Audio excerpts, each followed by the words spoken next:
My name is Jorge Gonzalez. Everyone calls me George. I grew up with Georgie. This is our wonderful son, Warner Jorge Yap Gonzalez, and this is my husband. I'm Will. Hi.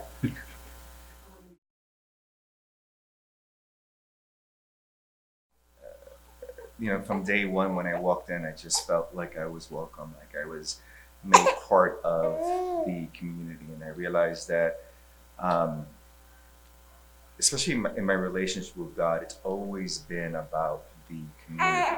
As important as my prayer life has been, and even when I left the church, my prayer life continued. I was really pissed off at God, and I just kind of let Him know that. But coming to this church and just being received, being accepted, being welcomed was paramount. It was just really, really important for me and stuff. And it made me want to then grow, not just in my faith, but also have an understanding of what the Episcopal Church Mhm. was and has to offer. When you come in, even without knowing what the church is about, all you needed was that hour of service to really learn and feel. I think feeling is something I've never had with a church before, and there was that feeling here. And it's indescribable, but it is definitely palpable.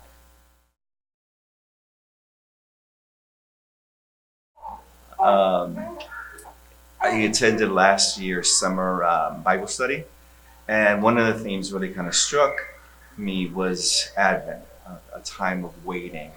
And I remember kind of sharing my story about how we started with the adoption and just how great it was for other members of the congregation coming up to me, sharing their stories of adoption. One particular family waiting 7 years, um, uh, waiting for a child, Yeah, and how yeah. important that was, and knowing that their faith in God played a role in forming their family and stuff. And so I knew that come March, regardless of the outcome, and again, we had an awesome outcome, our child, but regardless of the outcome, I knew that my church, the congregation, was going to be there. They were going to pray with me, they were going to support me, and they, as hope would have it, celebrated with me. Um, And so when we started our adoption journey.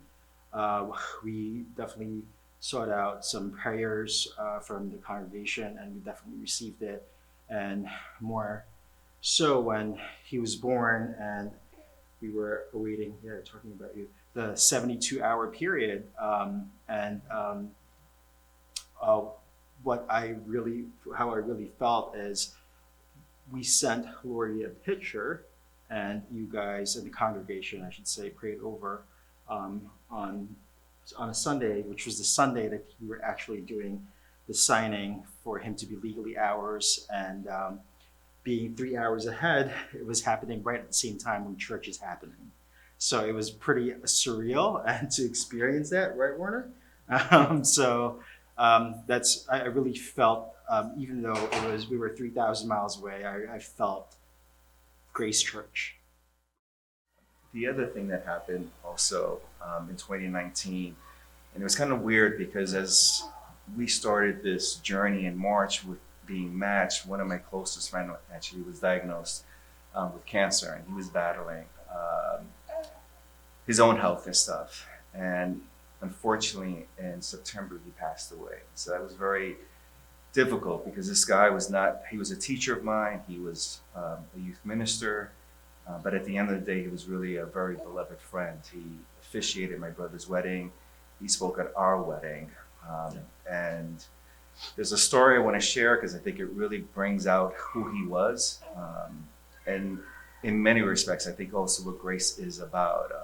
I was listening to this podcast, and Peter Rollins had shared this story, and he talks about a man who has a vision that he reaches up to heaven, and as he's approaching the gates that are adorned with gold, they swing wide open, and not in the far distance, there's this mansion, very beautiful, beautiful mansion.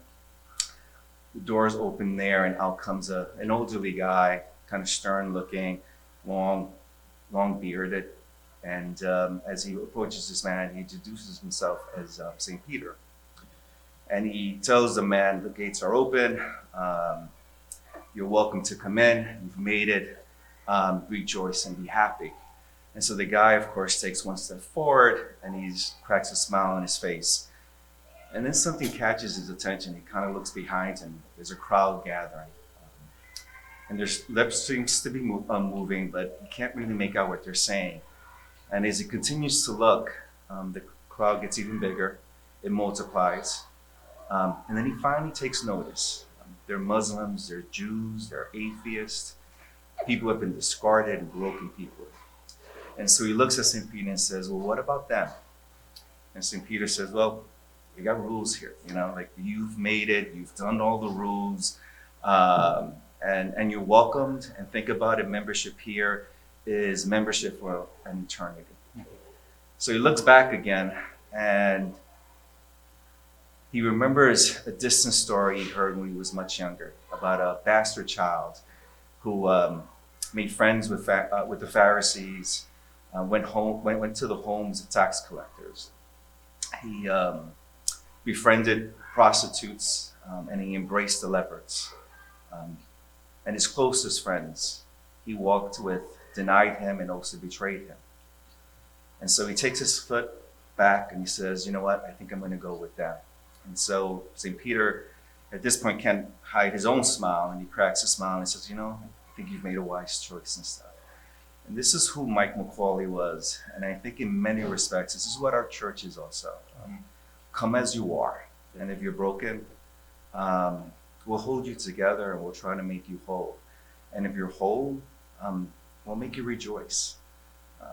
And so when I think about Warner and I think about him growing up, and I think about when I begin to kind of tell him the story about Mike McCauley, who he was in my life, he'll have a reference point. And the reference point will be our church, because I think